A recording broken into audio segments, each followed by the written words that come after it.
Hey everyone, welcome back to That's What He Said. Now, today is a lot different. One, because it's Vision Day week, so we're getting hyped, we're getting amped, we're excited, but also because I sound like this. So, that bad timing, right? Being a little stuffy Vision Day week, but it is what it is. I wanted to share with you guys because I have talked to my friends that are coming to Vision Day. And again, if you have not signed up, I think now would be like a really good time. But I've been talking to my friends and they were like, what do you mean word of the year? What do you mean word of the year? But my dad and I did an original podcast on the word of the year, and I am going to repost that today in honor of Vision Day, word of the year, all that jazz. And so that you don't have to listen to me talk any longer, sounding like this, than you have to. So this is a podcast that we did from maybe a couple years ago, 2 years ago, a year ago. And I think it's really good. It kind of encapsulates why we do the word of the year, why it's important. And with that being said, thank you for watching That's What He Said, and enjoy the episode.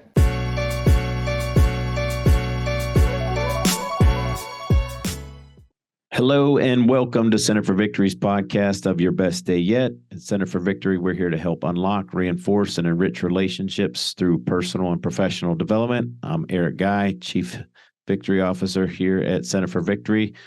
I'm your host with the one, the only, the main attraction, our Chief Joy Officer, Miss Faith Guy. Thanks for coming back. Of course. It's always great to have you. I know for some reason, our listeners love it when you and I chat. So they have good taste. They do have good taste. That's what's up.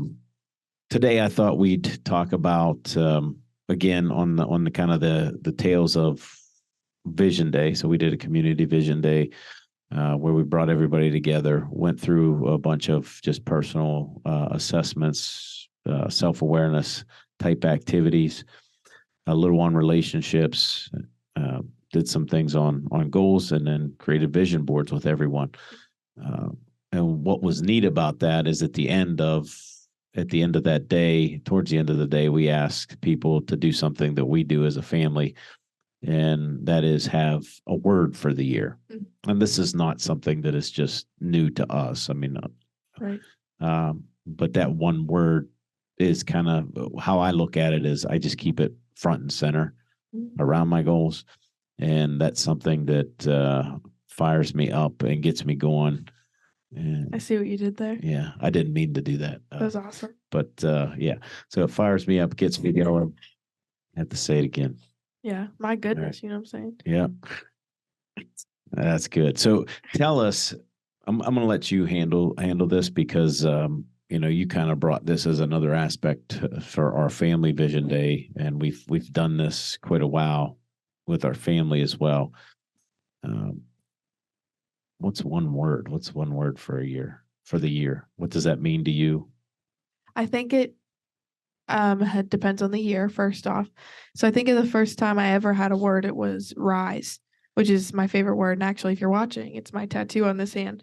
So sorry, I didn't mean to bump you, but so I think the general gist of having a word is to have a focus on an attribute or a characteristic for the year. Okay. So I look back at Rise, and I was going through a really tough time personally and spiritually, and I was just so lost. And I remember that was the year that I started my own Bible study, and I made more friends, and you have to conquer those things first before you can have, which the next year it was like Dream, I think. And that was the year I was about to start college. And it might have actually been before that. I think it was before that. So this has been a while, but having that word and having that focus kind of helps you hone in on the things that are important and the things that connect to what you felt like you needed at the beginning of the year. So I needed to rise, needed to dream, needed light was one of them. I've had a bunch, but this year I think back to picking goodness at the beginning of the year. And I know for my belief system, it's one of the fruits of the Spirit. So I know that I'm on track with my, my moral code, but also just looking at, and we talked about this in the last podcast that we did together, making goodness attractive. That's my whole gist this year, is trying to do that in my classroom and out of my classroom. And taking on the first year of teaching, it's kind of hard sometimes to make goodness attractive because other teachers that's not in their wheelhouse of wanting to do or having any, gist of goodness. But, it's easy to get frustrated with that, but it's even easier when you have a focus to come back to and say, this is why I am doing my goals. This is why I'm acting the way I am. Keep going.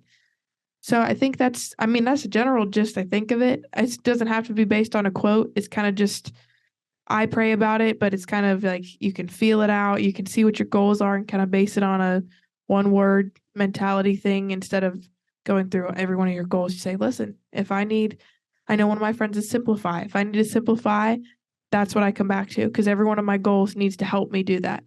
Each one of my goals last year brought me joy and it taught me the joy of teaching. I redefined joy in my own life. End of the year, more joyful than I ever have been. And now it's goodness. But they build off of each other. And I think it's important to see where you are and what season of life you're in to pick a word and to pick one that will do justice the goals and the aspirations you have for the year. So how do you keep it front and center? I mean, I know how I do it and I've defined mine. Right. Right. How do you keep it front and center? I think for me, it's always in the middle of my vision board. It's actually the background for my iPad, my phone, my computer. I have one for a different one for everyone because why not, So I think I also remind people about it. I think we have such a great community that gets this, especially with Vision Day come and gone now. They are now, this is my word. What's your word? How can I help you reach that? But I do think having it front and center and then making it become like a part of your identity. It's taking the walk of life with you. It's holding like you're holding its hand. You're walking it through your day to day. You're not losing sight of that word and why it's important to you. Because I think with goodness this year, I think of the ways that I'm helping students and conquering fears because that's what goodness should look like. And I think of as I go through this year, I'm redefining what goodness looks like for other people. And that's also one of my core values. And again, we talked about that last time. But I think you have to base it on your why, and then you base it on where you're at in your life that season, and then how it can help other people. At least for me, that's kind of the big three I ask before I pick a word.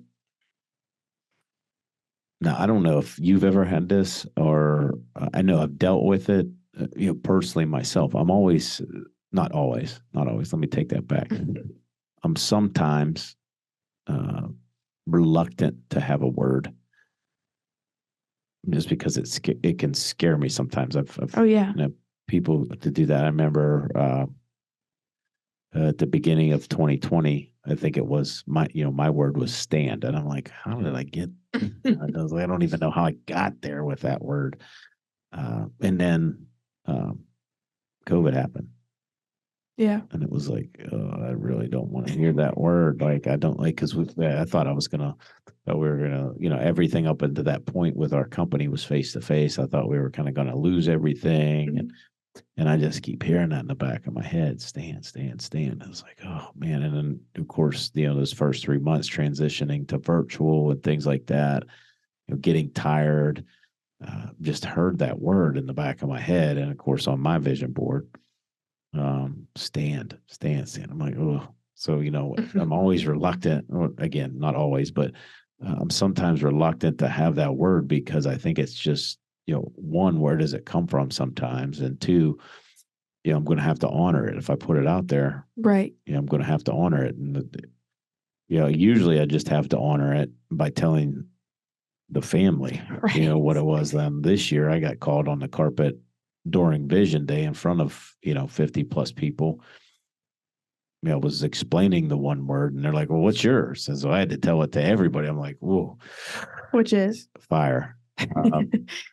Which is awesome. Yeah. And so the explanation about that is I'm not like going to go set the forest on fire. Yeah, that's probably good. But I kind of am. Like, that's what I want. I want to get back to figuratively what, really inside me, what drives me, what burns that fire, and not just in me, but, one of those things and is, with your mother is just what's that next step for us? Like building that fire between us and growing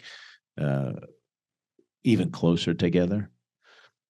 doing it for you guys. I mean, I want to see you. I want my fire to be so bright that it just ignites all of you. That it just, I mean, you just get fired up too.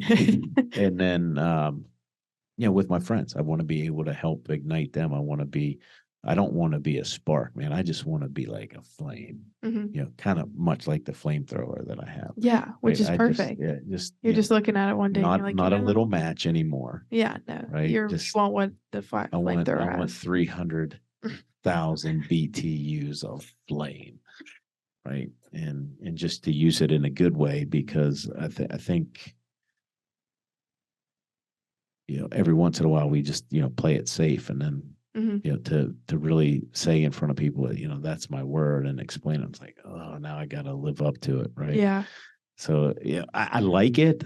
I wasn't so sure about it years ago. It's like, okay, it's just a word. But, when you keep it front and center and put meaning around it, and that's the meaning I have. I mean, I have, on my vision board, I have my word, but I have those 3 definitions that I gave you.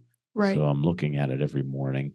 I too have it on my background on my iPad. So I'm looking at it when I'm traveling and just remembering it as a reminder to, like, this is what you committed to. All right. And it's going to take some work, and there are things that are going to come up that are going to cause you to retreat, and you got to push forward. You got to stir a fire. Right. You got to fan the flame and get going. And going back to 2020, I think my word that year, I don't know if that was the Thrive year or not, but I know that it was close to that. It's either that year or my freshman year of college. And I remember getting that word and being like, come on, seriously?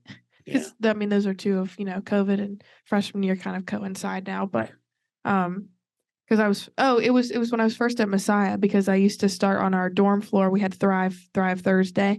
And I'd write it on our little dry erase board, and then more people started joining in. And even though I was miserable at first when I started that, it kind of got me thinking. And I think that's the cool part about a word is sometimes you don't know for months. It could be the last month. My word was light for a while. And I remember I watched, it sounds so stupid, but I watched the Mary Poppins movie, and it was the scene where, I think his name's Jack in the movie. He's like dancing around the light post. And it, like, that moment where it was like the light in the darkness, like you are called to be the light in the darkness. I was like, oh my gosh, I get it. I get why this whole year happened the way it did. It's not supposed to make sense at first. It's really not, I don't think. And I think it's supposed to scare you, because that's what a good goal is. And I think of when you talk about like a BHAG, like a big, hairy, audacious goal, that's kind of what the word is. It's this like looming word over you. It's like, you can do this and you will. It's just a matter of, are you ready for it? And you have to be, because if you're not, then that's kind of like a whack in the face. So I'm sorry, go ahead. No, that's good. Go ahead. No, I was just going to say, so if somebody's just listening to this, they're hearing it for the first time. Right. Like, how do I come up with a word? Or should I? I mean, I think the answer to that's yes, but. Absolutely. I mean, I think and I'm also a words person. So I think for me, this was kind of easy for me at first, because it was like, oh, a word, I didn't think of the big picture of like, oh, I actually have to live up to that. It was just, oh, it's a word. I love words. Like, that was great. And I think certain words I've picked up throughout the years have become a part of my identity. Every word that I've had every year has become one of my favorites. It makes me smile every time I hear it.